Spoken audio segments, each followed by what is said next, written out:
What you talking about, Walt Diddy? You ain't no minister. You ain't no bishop. You ain't a church with your hands held up high, giving money in the collection plate. But I do know this. I have eyes to see, ears to hear, and I'm going to share with you right now how Ephesians 6:12 affects your life. Let's get started with a little bit of information. What is Ephesians 6:12? The King James Version of the Bible is not just stories to read. There are magical spells, for lack of better terms, in the KJV. There are universal laws buried within the stories in the King James Version of the Bible. Your minister, your pastor, your bishop will never tell you that. They're never going to tell you that. You will receive a prosperity gospel surrounded by money when we were told, be ye not conformed of the world. What does Ephesians 6:12 say? I'm going to read so you don't have to. For we wrestle not against flesh and blood, but against principalities, against powers, against the rulers of darkness of this world, against spiritual wickedness in high places. Now, once again, I'm going to tell you, I'm not a preacher. I'm not a pastor, not a theologian. I'm not a prophet. I'm not any of those religious talking heads that fill your brain, your mind with misdirection. I am someone through personal experience, walking through the darkness, being blessed, for lack of a better term, living almost 50 years, have picked up just a little bit of wisdom. Studying the book of Proverbs, African Proverbs, putting it all together, and as I mentioned, having eyes to see and ears to hear, I think, well, I'm going to be honest with you, I feel strongly. I know that I truly now understand Ephesians 6:12. What is principalities? What would be a principality? When you hear your favorite theologian, preacher, pastor, bishop, prophetess, deaconess, all these talking heads, do they ever take the time to break down what is a principality? Well, it is an easy Google search. You can go any book, Oxford Dictionary, we can get the definition of a principality. Once again, if you've not noticed, I'm going to read so you don't have to. A principality is a small territory or a state ruled by a prince. The plural form principalities refers to multiple territories or in theological contents to a specific high-ranking or celestial beings or spiritual forces. Principalities. We now know that it's plural. It means more than one thing. But let's stay with biblical terms. Biblical and spiritual. What will we find here? In theology. Now, what is theology? It's someone's theory.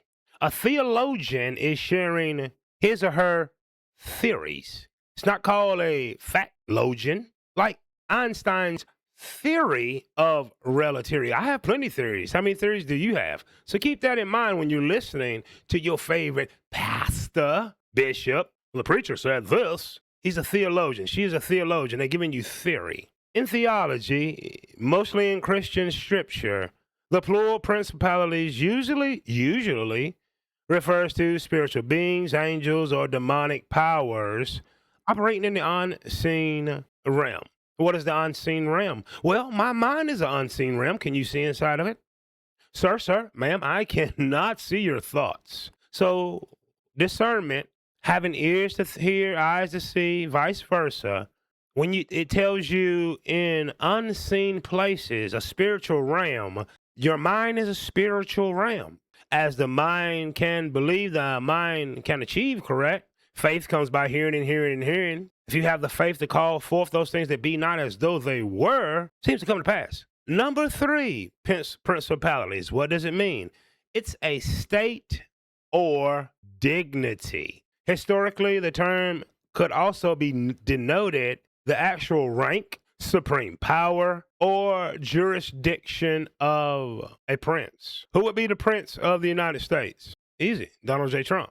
Supreme power. Who is the supreme power in your family as a kid? Your parents, your caregivers. Who is the king and queen of a family? Easy. The matriarch and the patriarch, right? Grandma and pawpaw. Granddad, grandmother. That's the king and queen. Guess what the king and queen had? They had prince and princesses. It's right there in your face. Open your eyes and you can see these things. To all my African American chocolate sisters, last time I checked, you call yourself queen. What is principalities in the Bible? In the Bible, principalities, often paired with powers, generally refers to high-ranking, invisible spiritual beings or cosmic forces, often interpreted as a fallen angel or demons. They exert influence on human affairs, nations, and supernatural realm. You hear your favorite theologian, your pastor, your preacher, your bishop, the deaconess, the prophetess, the prophet. He's always talking about supernatural powers. I'm here to tell you that your mind is the home of the supernatural. What else can we find out? The term is translated from Greek. Have you ever been to church? Does he or she not tell you in the Greek this means this? Let me know in the comment section.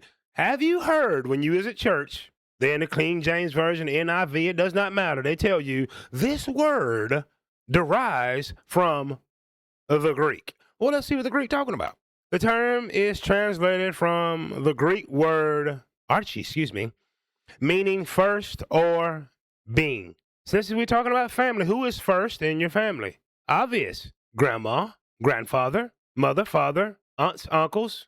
Then it finally gets to you. Speaking of family, is family a principality? In the Bible, family is defined across the main concepts. This is a biblical, biological, a covenant with God, and rooted in marriage, and here's the kicker, spiritual community. So it's a spiritual community of family. And I'm here to tell you, in your spiritual community, you have wizards, witches, warlocks, and those that cast spells on you. Why? Because Ephesians told us that, and we're going to break that down. No matter what church you go to, what religious institution, your denomination, you Muslim, Judaism, it does not matter. Do you not call yourself a spiritual family? In the New Testament, it seems that Jesus refers family based on spiritual obedience. So family is more than just you, my mother, you're my father, cousin, aunts, uncles, brother, sister. It's a spiritual bond, which brings us right back to Ephesians 6:12. And let's break this down just a little bit here. For we wrestle not against flesh and blood. What could that mean? Use your eyes to see and your ears to hear. For we wrestle not against flesh and blood. Could it mean, is it possible that we wrestle not against our own flesh and blood? I don't wrestle against my own flesh and blood. I'm wrestling against principalities, the prince, the king, the rulers of the United States of America, other principalities, my family, those that mean me harm, those that black sheep me growing up, those that I notice in these organizations, and probably one just calling right now, I'm not going to answer, those that's in those organizations that I won't mention that practice things that's a little bit taboo to me and you, that has spoke curses on your name, that has spread lies, that are narcissistic. Those are spiritual warfare tools. So we have the king. We have the king's court, which is the prince, the princess. That's your aunts and uncles. All your aunts and uncles do not like you. Some of your aunts and uncles that get to the top, they pledged into some things, and someone has to be sacrificed. Someone has to be sacrificed. Was it you? And the tribe. Who is the tribe? That is the community. So that's your principalities in this realm. Now, we can use spiritual forces that work through these same entities, the king, the queen, the prince, the rulers of government, the land, the family. Plenty of grandmothers that can't stand some of their grandkids, talk down against them, spread a lot. Am I wrong? Stop me when I'm wrong. And the community, the clan, that'll take your name, drive it through the mud. You wonder why you can't be successful. Well, people are speaking ill towards you and on you, so therefore, that's the stigma. If you suffer from a lack of respect, look no further than friends and family that's behind your back saying things. They don't respect you. Show that lack of respect, and it spreads. Against powers. Who are the most powerful people in your life? Hell, it's not a stranger. It's your family. Against the rulers. Who rules the community? The matriarchs, the patriarchs, the princes, and the princesses. Who rules the nation? The boomers, the elders. Who are the prince and princesses of this land? That's going to be Gen X. If you're at Gen Z, you're at the bottom. For we're not wrestling against flesh and blood. Your own flesh and blood? No. Are you punching yourself in the face? Do you spiritually attack yourself on a conscious level? So against the powers, against the rulers, against darkness of this world. Who's the darkness of the world? Well, these are the ones that's giving us all this technology. The darkness of the world talk to the elite, work through the elite, the Epstein class, against spiritual wickedness. Who's going to do you the most harm spiritually and practice spiritual wickedness against you? The damn stranger you just met at the Circle K, or your auntie, your uncle, your cousins, your family members? This is a warning mostly against family. There's plenty of family that loves and care about you, but there are some that cast spells on you every single day. If you've moved away from your family, away from your friends, and you are thriving, not only surviving, you're thriving, that's the red flag. We do not wrestle against flesh and blood, but against principalities.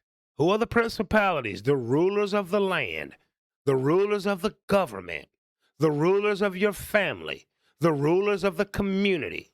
Against powers, they all have the power to shape and cause harm in your life. They have the power to bless or to curse.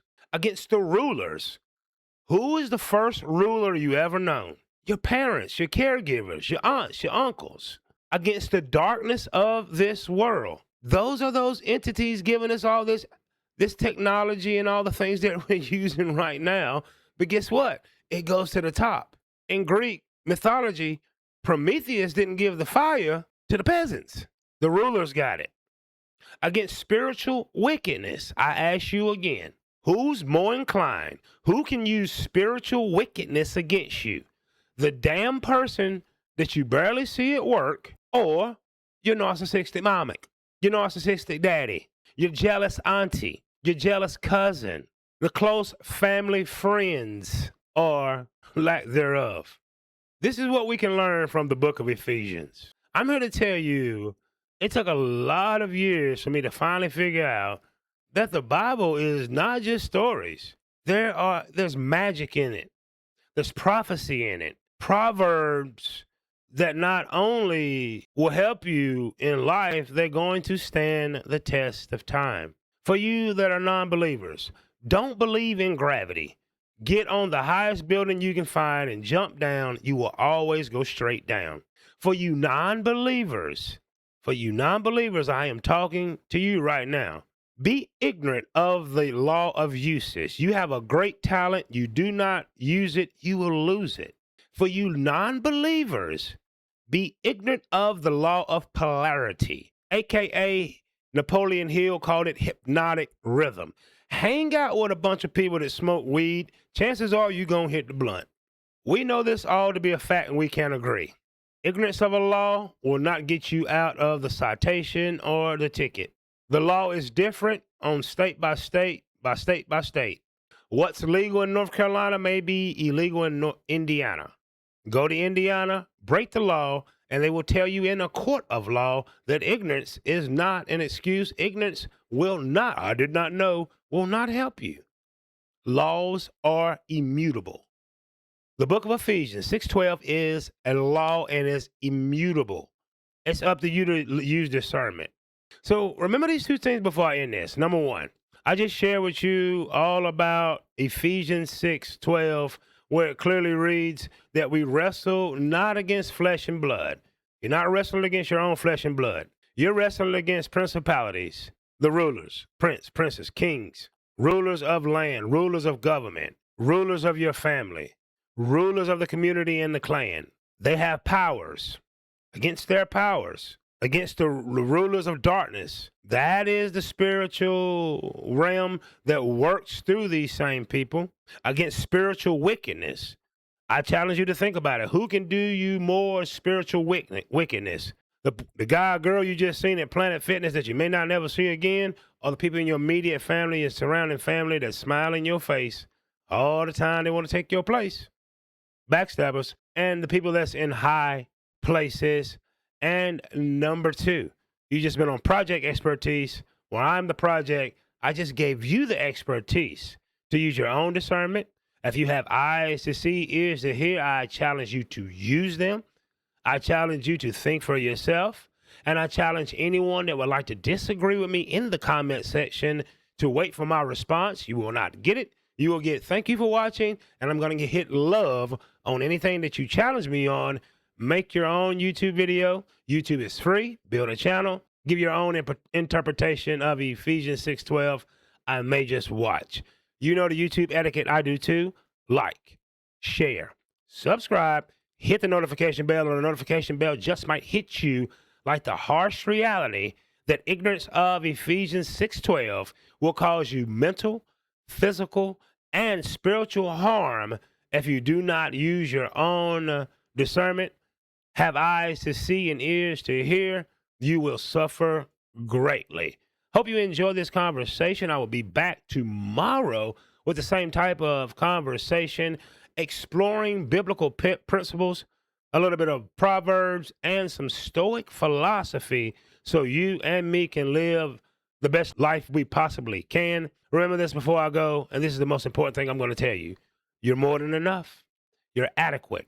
You're worthy. You can do anything that you put your mind to if you only try, because you deserve a happy, healthy, spiritual life. Remember, I told you that.